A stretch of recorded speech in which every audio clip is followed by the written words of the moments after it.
Kalau dari sisi masalah online dan offline itu tidak ada persoalan. Yang menjadi hukum adalah akadnya apa nih, pinjam meminjam atau apapun bentuknya. Yang dilarang oleh agama itu wa halallahu bai'a wa harrama riba gitu ya. Al-Baqarah 275 itu Allah menghalalkan jual beli dan mengharamkan riba. Nah, unsur ribawi ini yang seringkali kita masih kadang-kadang nggak paham ya, confuse gitu, sehingga orang gampang sekali mengatakan semua bunga bank riba dan riba adalah haram gitu. Apakah ini termasuk jual beli yang dihalalkan, apakah ini termasuk riba yang diharamkan adalah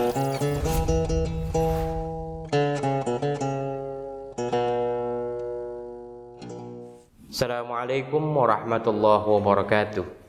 Kita berjumpa kembali di channel Tauhid Cinta. Kali ini kita akan membahas mengenai pinjol syariah atau peminjaman online syariah. Ya, kita tahu bahwa belakangan ini marak pinjol-pinjol bermunculan, pinjaman-pinjaman online, dan banyak penipuan-penipuan terhadap pinjol ini. Ada yang misalkan mengklik link tertentu gitu, tiba-tiba ada menyambung dengan pinjol tertentu gitu. Ada juga yang misalkan dikirimin barang atau apa gitu, sehingga ya lalu diminta notifikasinya atau keterangan data pribadinya bahwa ada kiriman ini gitu, dan untuk mendapatkannya ya dia harus mengirimkan data pribadi, dan akhirnya tiba-tiba masuk ke pinjol gitu. Ya, banyak penipuan-penipuan di pinjol, walaupun tentu saja ada yang pinjol terdaftar di OJK ya, dan juga ya tentu saja juga banyak juga yang tidak terdaftar di OJK yang banyak bermasalah juga. Nah, bagaimana dengan pinjol syariah? Ya, apa yang membedakan pinjol konvensional atau pinjaman online yang konvensional dengan pinjol syariah? Nah, kita akan berbincang ini dengan Ustadz Mukhlisin Aziz. Beliau adalah pembina di channel Tauhid Cinta ini dan juga dosen di Institut Ilmu Al-Quran. Assalamualaikum Ustaz. Assalamualaikum warahmatullahi wabarakatuh. Ustaz pernah pinjam di pinjol Ustaz? Belum. Oh, belum. Tapi pernah jadi korban juga? Pernah, bukan jadi korban. Dalam dari korban tidak langsung.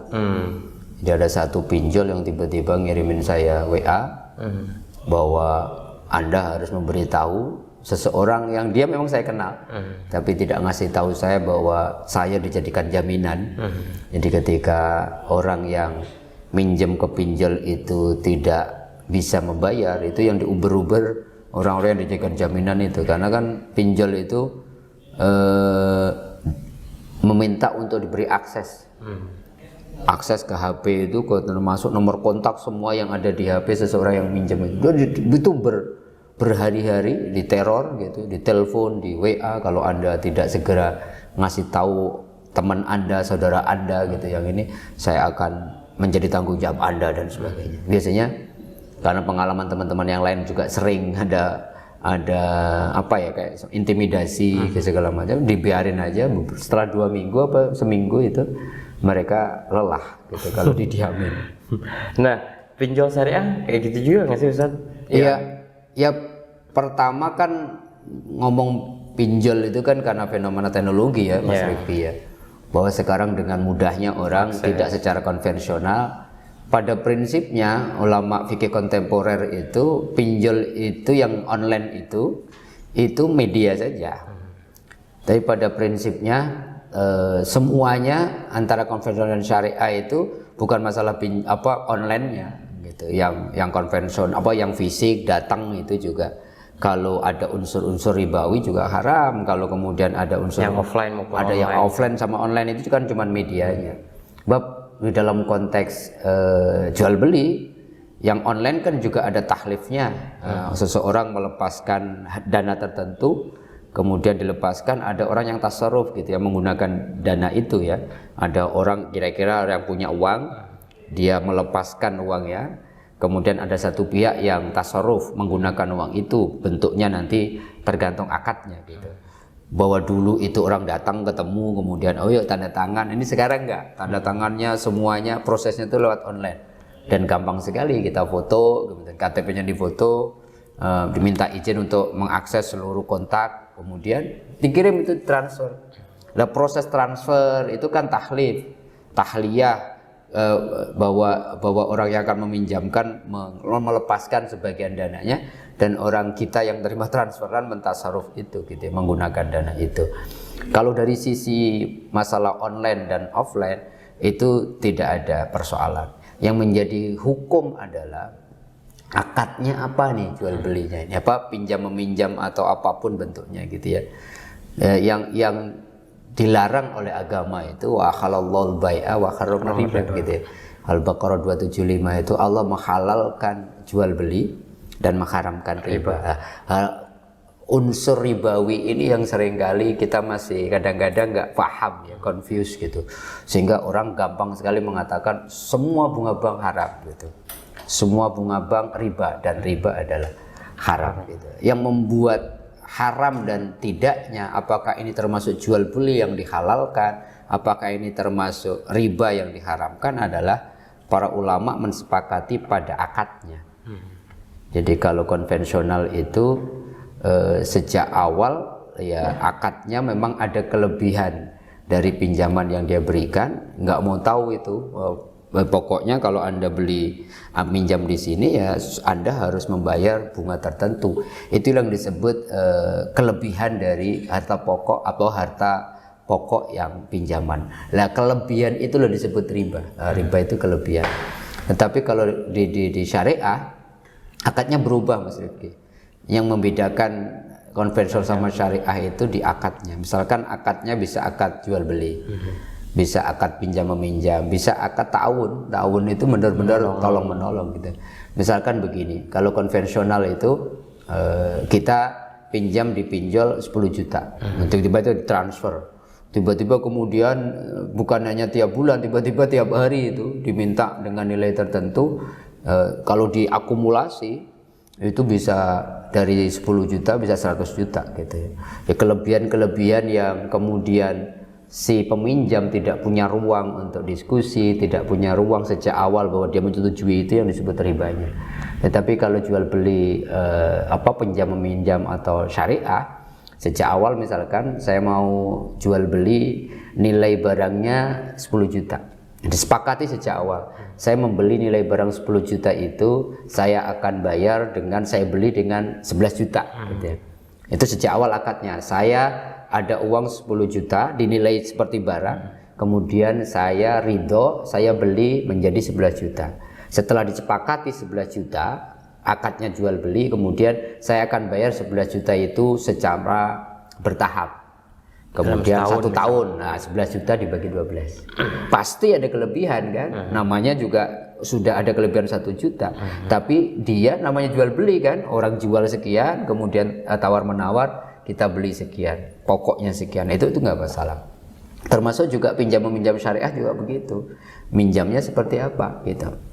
Jadi sejak awal semuanya dibicarakan di depan. Kira-kira begini, kira-kira jual beli itu atau pinjam meminjam atau tasyarruh muamalah di dalam ekonomi Islam itu jangan sampai ada ruang-ruang dua belah pihak itu salah satunya dirugikan gitu.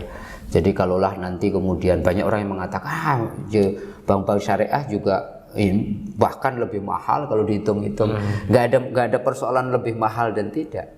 Yang membedakan halal dan haram itu akad di awalnya itu, sehingga antarodin di situ itu kena gitu. Antarodin itu sama-sama ridho, sama-sama rela sejak awal. Saya akan membeli nilai tertentu 10 juta, akan saya beli 11 juta. Jadi ada juga kan memang kalau pinjaman online atau di bank atau apa gitu misalkan, atau pinjol itu kan ada perjanjian tertentu, ada transaksi tertentu, ada kontrak tertentu gitu. Walaupun kontrak itu sudah jadi, sudah firm, tidak bisa berubah tidak gitu. Ada jadi kita nasabah gitu misalkan, itu cuma tinggal tanda tangan. Nah, masalahnya kadang-kadang nasabah ini tidak baca secara detail karena bisa jadi perjanjian itu panjang kan, banyak gitu segala macam, apalagi terkait dengan asuransi itu, waduh luar biasa setebal ini. Nah, itu satu. Terus yang kedua, ya sebenarnya kan ya konvensional maupun syariah ada yang mengatakan ya sebenarnya sama aja ya. misalkan sama-sama menguntungkan si peminjam Ya, atau pemilik modal lah. si pemilik modal gitu.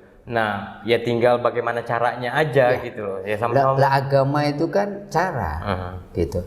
Masa kita jual beli nggak boleh untung? Ya. Cuman cara mengambil keuntungannya ini ada ruang-ruang yang kemudian ya kalau di konvensional tuh nggak mau tahu, kalau Anda pinjam di bank sini ya harus tanda tangan. Dan harus ada agunan. Harus ngomongin agunan yang kedua lah, harus ada tanda tangan bahwa bunganya segini. Lah sejak awal ditentukan itu, bunga itu udah disebut haramnya. Jadi kalau di syariah itu belum ada kontrak atau belum ada perjanjian tertentu. Belum. Jadi ngobrol dulu. Nanti ngobrol. Setelah nanti itu oke, kita setuju baru. apa gitu, saya pinjam segini, saya akan bayar segini. Kemudian baru hitungannya bukan bunga. Saya pinjam meminjam 10, kemudian namanya juga ada jasa kan di situ. Kemudian baru dikonversi menjadi berapa bulan. Lah orang hitungnya bunga-bunga juga, yang membedakan akad sejak awal. Atau tetap aja sama, udah ada perjanjian atau ada kontrak, baca setuju nggak, kalau nggak setuju apa yang poin-poin apa yang nggak setuju. Seperti itu atau gimana? Selalu ada ruang antarodin itu kan ruang dua belah pihak bisa menyatakan usulnya. Bahkan kalau kreditnya macet itu di syariah kita duduk lagi bareng. Jadi bukan pokoknya ya Anda sudah ngasih agunan, kalau macet ya saya ambil. Itu sejak awal kira-kira memang kalau di konvensional nasabah tidak punya kekuatan lah kira-kira. Sejak awal dia memang harus ngikutin syarat-syarat yang ditentukan oleh pihak peminjam gitu. Kalau di syariah maka kan akadnya macam-macam, ada gharat, ada mudharabah, ada apa, itu semuanya ruang-ruang. Sebenarnya ruang-ruang gini, agama itu kan juga tidak menutup mata bahwa kemudian dalam kehidupan sosial itu ada ya seseorang punya uang, tapi kemudian seseorang kemudian mendapatkan pinjaman, ya pastilah diberikan kemudahan. Bahwa kemudian seseorang mendapatkan sesuatu dari itu seperti jual beli saja. Makanya Qur'annya kan mengatakan wa ahalallahul bai'a wa harrama riba. Yang dihalalkan itu jual beli. Nah, jual beli itu bentuknya bisa macam-macam. Kalau riba itu tambahan dari harta pokok yang sejak awal ditentukan. Ustaz pernah dengar itu nggak, ada penipuan terkait pinjol syariah? Iya. Kalau konvensional kan mungkin banyak Iya. Saya tidak melihat, maksudnya gini, kalau syariah itu kan ada dewan syariah ya, ada pengawasnya gitu ya. Sehingga kemudian ya kalau ngomongnya dia syariah, pinjol syariah atau bank syariah, tapi masih kemudian hal-hal yang kemudian secara konvensional dilakukan, bahkan lebih kejam ya, bukan syariah sesungguhnya. Maka ketika MUI yang disampaikan Mas Rifki tadi, ketika tahun 2011 bulan November mengadakan istimewa Komisi Fatwa dan memutuskan pinjol itu haram, itu bukan masalah pinjolnya, tapi di situ karena ada unsur ribawinya. Ribawinya itu sejak awal orang yang ikut pinjol, yang peminjam di pinjol itu sudah ditentukan, diketok bahkan. Karena mudahnya itu orang nggak mau, udah saya terima, tiba-tiba bunganya. Yang kedua menjadi haramnya itu gara-gara cara menagihnya itu dengan luar biasa ya, intimidasi, kemudian kekerasan. Bahkan disebut membuka aib secara pribadi. Itu unsur-unsur itulah yang kemudian MUI membawakan sebuah kesimpulan fatwanya haram sebagai acuan sebenarnya untuk umat Islam. Kalau pinjol dengan kriteria-kriteria yang menjadi pembahasan di istimewa Komisi Fatwa itu kan laporan masyarakat, kira-kira jadi panduan lah, maka diputuskan haram. Tetapi secara umum fikih kontemporer mengatakan pinjol itu mubah, karena pinjaman online itu nggak ada bedanya dengan pinjol konvensional, hanya syaratnya aja, yang satu datang ketemu, tetapi yang satunya kemudian online. Yang membedakan, yang membuat haram dan tidak bukan pinjam meminjamnya, tapi ada unsur ribawinya enggak? Ada unsur sejak awal ditentukan enggak? Bahwa sejak awal kalau Anda begini, ya Anda harus menerima, harus punya konsekuensi, harus membayar dengan bunga tertentu. Itu lah sejak awal ditentukan, orang nggak punya pilihan, itu yang disebut unsur ribawi. Oke, terakhir Ustaz, bagaimana memilih pinjol yang aman? Ya aman tuh bukan cuma terkait jual belinya, tapi juga data pribadi segala macam gitu.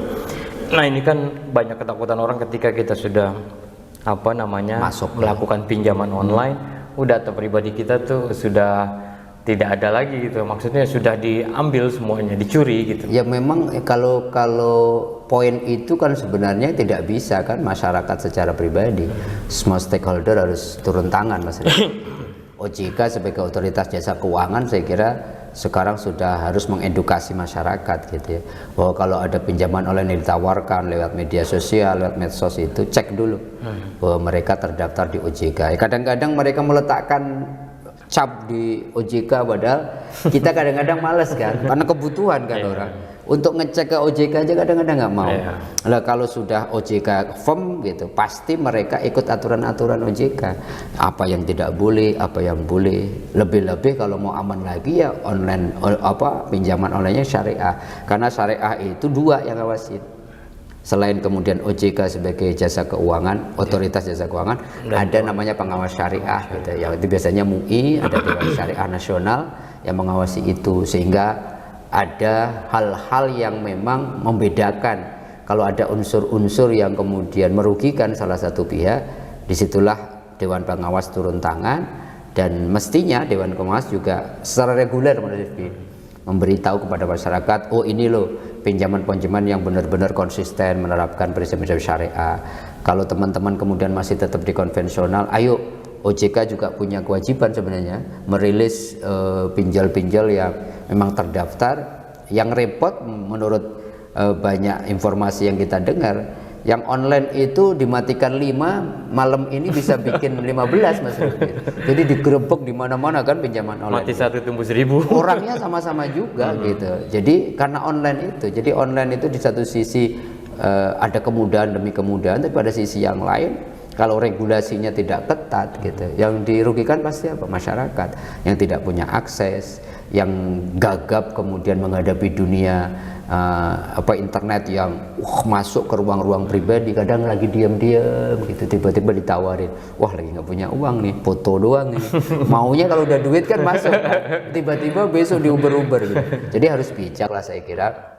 Kalaulah kita teman-teman meminjam itu pinjaman yang memang darurat ya, sesuatu memang kebutuhan kita, bukan pinjaman online. Kita pinjam sesuatu untuk sesuatu yang sekunder, apalagi yang untuk sesuatu yang kemewahan, untuk konsumtif, nanti kita akan terjebak pada banyak kasus. Ada orang yang cuma pinjam 3 juta, tapi karena ternyata mereka bohong, katanya cuma sebulan sekali, tapi tiba-tiba baru berapa hari udah dan bunganya tiap hari Mas Rifki. Jadi orang tuanya karena anaknya stres gitu, keluarganya stres, ditelepon semua mau disebarkan, dia harus bayar 130 juta.